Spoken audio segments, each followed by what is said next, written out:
Assalamualaikum warahmatullahi wabarakatuh. Selamat pagi anak-anakku sekalian. Salam sejahtera buat kita semua. Mohon maaf sebelumnya karena gambar saya agak noise ya, karena faktor pencahayaan yang kurang bagus ya, sehingga tidak terlalu menarik, tidak kurang bagus karena ada bintik-bintiknya ya. Nah, noise itu bintik-bintik jelek ya. Nah, oke. Oke, pada kesempatan ini saya akan kembali menjelaskan kepada Anda semua tentang mainboard komputer. Ya, mainboard. Mainboard itu adalah papan induk ya, dimana dengan mainboard ini semua komponen itu dapat dipasang dapat digunakan karena mainboard itu ibaratnya itu sebuah tempat atau wadah sehingga semua komponen itu bisa menyatu atau saling terhubung. Nah, apakah komputer bisa beroperasi, bisa digunakan ketika tidak ada mainboardnya? Jawabannya itu tentu tidak, karena tidak bisa kita mengoperasikan kalau tidak ada mainboard. Kenapa demikian? Karena mau kita pasang di mana prosesornya, mau kita pasang di mana RAM-nya, mau kita pasang di mana headsinnya ketika tidak ada mainboard. Nah, mainboard itu seperti ini ya. Nah, ini lihat yang ada di atas lagi berputar, lihat ya. Ini saya ulangi. Oke. Nah, ini adalah contoh dari mainboard. Kemudian ada ini bagian belakang, atau biasa ini yang bagian ini yang di atas ini biasa ini disebut back panel connector, bagian belakang dari mainboard. Nah, bagian belakang mainboard. Kemudian ini dia bagian inti dari si mainboard. Nah, apa-apa saja bagian-bagian dari mainboard. Nah, saya ingin perlihatkan garis besarnya saja. Yang pertama ada soket ini ya. Ini adalah soket prosesor. Prosesor itu otaknya dari komputer, di mana semua pemrosesan itu dikerjakan atau dilakukan di prosesor. Lalu kemudian ada soket RAM.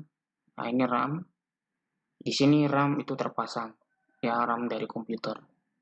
Kemudian ada soket PCA.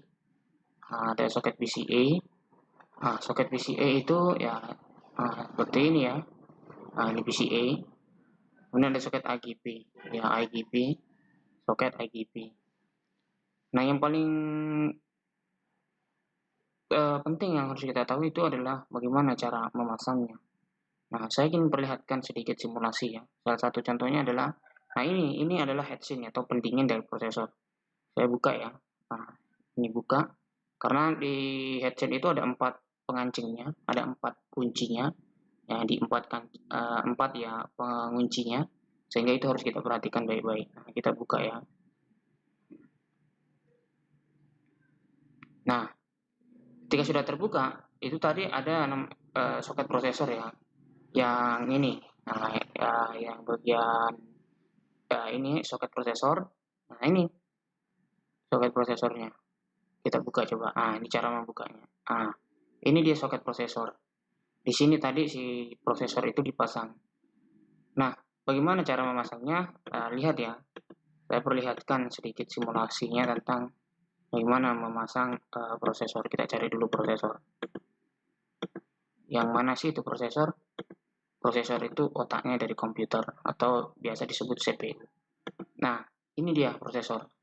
Jadi prosesor komputer itu seperti ini modelnya. Nah, seperti ini. Ini ada thermal compound. Kemudian yang perlu diperhatikan saat memasang prosesor itu adalah ini ya. Ada sedikit setengah ini, ada sedikit tanda. Ini setengah lingkaran di sini ya. Ini di sudut ini. Perhatikan tanda sudut yang ini ya.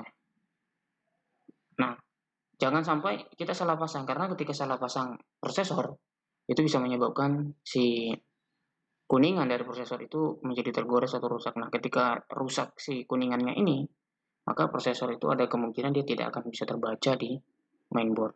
Nah, ini cara pasangnya ya. Nah, ini cara pasang. Jadi kita pasang di sini. Perhatikan. Nah, itu. Nah, ini kancingnya. Kancingnya ini digeser ke samping dulu sedikit, baru ditarik gitu ya, supaya dia bisa. Kemudian ini headsnya di sini. Headsnya itu dipasang di atasnya ini ya. Ah, mau terpasang dia ya. Tidak pas dia. Tidak pas. Ya, intinya si headset ini tadi dia terpasang di atasnya si prosesor, di atasnya prosesor, karena headset itu berfungsi sebagai pendingin dari prosesor. Jadi dia dipasang di sini ya, dipasang di situ. Oke, ini sedikit tentang prosesor. Tunggu video selanjutnya untuk RAM-nya ya.